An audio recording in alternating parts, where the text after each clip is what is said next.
अस्सलामुअलैकुम दोस्तों, कैसे हैं आप सब। उम्मीद होगा आप बहुत अच्छे होंगे। आज मैं अपना पहला ब्लॉग शूट करने वाली हूँ क्योंकि मुझे काफ़ी टाइम से कमेंट आ रहे थे कि आप ब्लॉग कब से बनाएंगे, अपने बारे में कब से बताएंगे। तो मैंने सोचा चलो आज एक ब्लॉग शूट कर लेती हूँ। वैसे तो मुझे नहीं पता है कि ब्लॉग कैसे शूट करते हैं, क्या बोलना है, कैसे शुरू करना है, लेकिन मैं एक कोशिश कर रही हूँ। अगर आप लोगों को पसंद आए तो आप लोग मुझे प्लीज़ सपोर्ट करिएगा। अभी मैं फ़िलहाल सोकर उठी हूँ और इसीलिए लेट सोकर उठी हूँ क्योंकि सहरी में उठ के हमने रोटी वगैरह बनाई, सहरी किया, नमाज़ पढ़ा। और हम पता है क्या करते हैं, रात के जो बर्तन होते हैं वो सुबह ही धुलकर सहरी में रख देते हैं ताकि हमें जो बाद में उठना ना पड़े जल्दी। इसलिए हम लोग थोड़ा लेट सोकर उठते हैं। अभी मैं लेट सोकर उठी हूँ और इसी वजह से मैं सफाई कर रही हूँ रूम की। सफाई करते करते मुझे याद आया तो मैं ब्लॉग के लिए वीडियो शूट करने लगी। तो सफाई मैंने कर ली है और आज मैं आपको अभी से लेके शाम तक यानी इफ्तारी तक का अपना पूरा रूटीन बताने वाली हूँ। मुझे माफ़ कीजिए क्योंकि मैं सुबह में जो सहरी मैंने करी उसका ब्लॉग में शूट नहीं कर पाई। मैंने बताया कि काम बहुत ज़्यादा था। इंशाल्लाह नेक्स्ट वीडियो में मैं कोशिश करूँगी कि मैं आपको अपनी सहरी की रूटीन बताऊँ। अब मैंने सफाई तो सारी कर ली है। अब मुझे ऊपर जाना है, दाल और चने फुलो के रखने हैं क्योंकि हमारे घर में ना बेसन वगैरह के, आलू के, गोभी के, किसी भी की सब्जी नहीं, वो किसी भी पर्टिकुलर सब्जी के पकोड़े नहीं खाते, दाल के पकोड़े खाना पसंद करते हैं।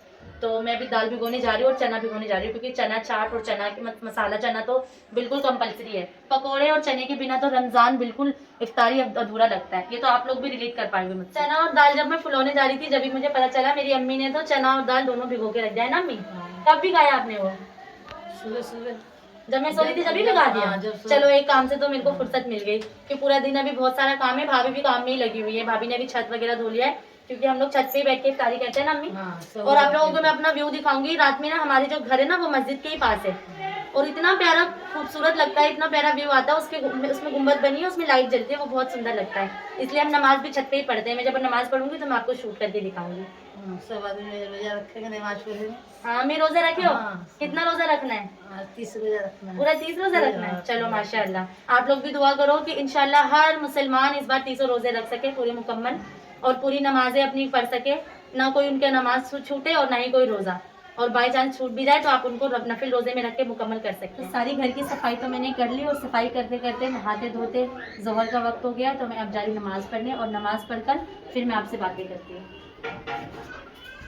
माशाल्लाह मैंने ज़ोहर की नमाज़ अदा कर दी और अब मैं जा रही हूँ कुरान शरीफ के एक पारा पढ़ने।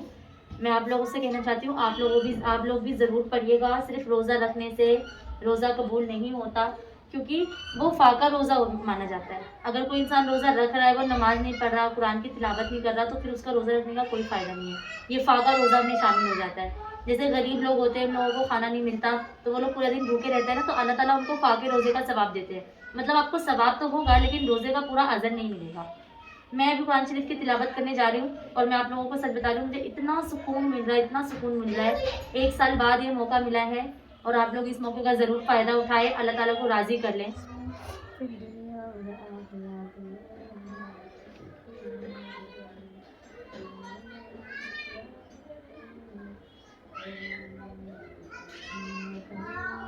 मैंने कुरान शरीफ भी पढ़ लिया, नमाज भी पढ़ लिया। अब आप लोगों को मैं कुछ 2 मेहमान से मिलाना चाहती हूँ, बहुत ही प्यारे हैं। आइए मैं आप लोगों को मिला देती हूँ। ये है वो लोग। नाज, अस्सलाम वालेकुम। अस्सलाम वालेकुम। कौन हो आप लोग बताओ? ये दोनों मेरी भाभी के बच्चे हैं। इन दोनों को मैं पढ़ाती हूँ। वैसे इनके 2 बहन और है, एक भाई है एक बहन और है, लेकिन वो लोग आज आए नहीं, थोड़े ज़्यादा छोटे हैं। आज इन दोनों बच्चों ने माशाल्लाह से रोज़ा रखा है और ये लोग अपना सबक याद कर रही हैं। इन लोगों को मैं नमाज भी सिखा रही हूँ अल्हम्दुलिल्लाह से। नमाज पढ़ा था ना तुम लोगों ने मेरे साथ? रोज़ा लग रहा है? नहीं लग रहा है रोज़ा? अच्छा, शाम तक देखे। पहली बार रखा है रोज़ा तुमने पहली बार रखा है? इसका पहला रोज़ा है आज। दुआ करें कि अल्लाह ताला इसको सब्र अदा करे और अपने घरों में भी जितनी भी छोटी बच्चे हैं, छोटे बच्चे हैं, उनको बचपन से ही आदत डालें कि वो रोज़ा रखा करें, नमाज पढ़ा करें। क्योंकि जब हम बचपन से ही उन्हें सिखाते हैं ना तो वो बड़े होकर उस चीज़ के पाबंद हो जाते हैं और मजबूत हो जाते हैं। क्योंकि जब बड़े इंसान, कई बार ऐसा होता है ना, जो शुरू करते हैं और फिर उन लोगों से वो पाबंदी हो नहीं पाती जो होनी चाहिए। बचपन में जो चीज़ हमारे अंदर डाल दी जाती है, जो मजबूती आ जाती है, नमाज की पाबंदी आ जाती है, वो फिर कभी ख़त्म नहीं होती माशाल्लाह से। जब हम बचपन से पढ़ना शुरू करते हैं ना तो हमारी नमाज, हमारा कुरान, हमारी इबादत तो कब्र में भी हमारे पास सबसे पहले आएगी। जो जितना लेट पढ़ता है उसके पास उतनी लेट आती है उसकी नमाजें। तो कोशिश करें कि आप अपने घरों के बच्चों को भी अच्छी तालीम दें और अच्छे तरीके से रोज़ा रखना, नमाज रखना, सब चीज़ सिखाया करें। बच्चों को पढ़ाकर फारिग होकर मैं अपना खाना बनाने लग गई। मुझे याद ही नहीं था कि मुझे ब्लॉग भी शूट करना है। अब आधा काम तो मेरा हो गया है, मैं आप लोगों को दिखाती हूँ। मैंने ये पकौड़े बना लिए, यहाँ पे मैंने चिकन धो के रखा है, चूरा भून रही हूँ, थोड़ी सब्जी काट के रख ली मैंने। ये थोड़ा परहेजी खाना है, मेरे बीमार है ना घर में कोई, उनके लिए बना रही हूँ। चावल बन गया, रोटी बन गई, मैंने चना मसाला भी बना लिया। अब फ्रूट्स काटने हैं, चना चाट बनाना है, वो मैं आपको वीडियो में बताऊंगी।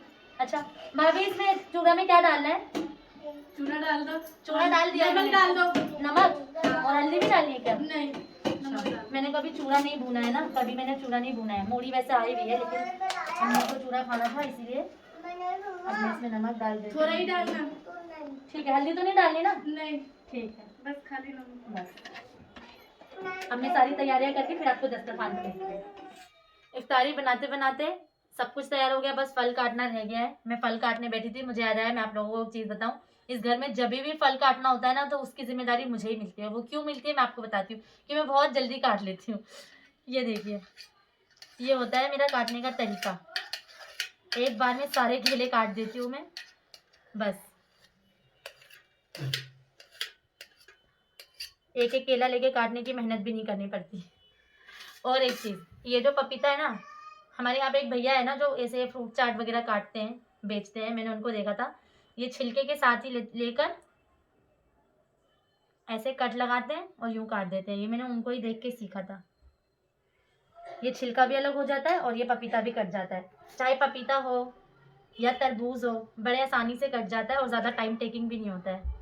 इसलिए मेरे घर में जब भी फल काटना होता है ना, तो उसकी जिम्मेदारी मुझे ही मिलती है कि रेशमा फल तो तुम्हें ही काटना है, बाकी सब बेशक हम खुद कर लें। ये देखिए, आपसे बात करते करते मेरे फल भी कट गया, ये भी हो गया और ये भी होने वाला है। बस मैंने एक रमज़ान सीरीज़ भी शुरू करी है, आप मेरे चैनल को उसके लिए सब्सक्राइब कर लें। मेरे नए नए वीडियोस आते रहेंगे, अपडेट रहूँगी। पिछले 1 डेढ़ महीने से मेरे चैनल पर कोई भी वीडियो नहीं अपलोड हो रही थी, बहुत ही इरेगुलर थी मैं उस पर। उसके पीछे भी एक बहुत बड़ी वजह है, उसके लिए भी मैं एक वीडियो बनाऊँगी, मैंने शुरू में ही बताया था, आप सबको बताऊँगी। बस आप लोगों को ये वीडियो अच्छा लग जाए। अगर आपको अच्छा लगेगा, आप लोग मुझे सपोर्ट करते रहे, तभी मैं नए नए वीडियोज़ और नई नई टॉपिक आपके साथ शेयर करती रहूँगी, अपने बारे में भी सब कुछ बताऊँगी। दीन इस्लाम के साथ साथ हम एक दूसरे को भी जान लेंगे।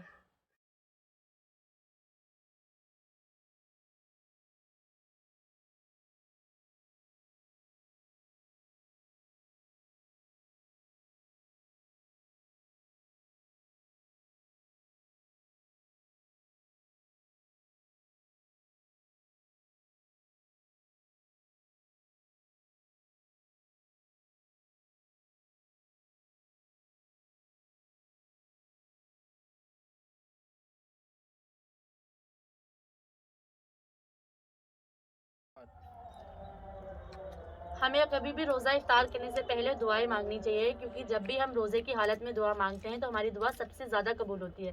क्योंकि अल्लाह ताला ने कुरान में फरमाया है कि जब मेरे बंदे खाने का सारा सामान और पानी होते हुए भी उसे नहीं खाते, तो ये फरिश्तों जाओ उनको खुशखबरी सुना दो कि मेरे बंदे तुझे जो मांगना है तो मांग, मैं तुझे वो अता करूँगा। इसलिए जब हम रमज़ान के रोज़ों में भूख की तपिश में जल रहे होते हैं और हमारे सामने खाना होता है, हमारे पास ऑप्शन होता है कि हम उसे खा सकते हैं, लेकिन हम नहीं खाते, सिर्फ अल्लाह को राज़ी करने के लिए। इसीलिए हमें उस वक्त दुआएं मांगनी चाहिए और वो ज़रूर कबूल होगी। आपसे नेक्स्ट वीडियो में मिलूंगी फिर नए ब्लॉग के साथ। मेरे चैनल को ज़रूर सब्सक्राइब करें।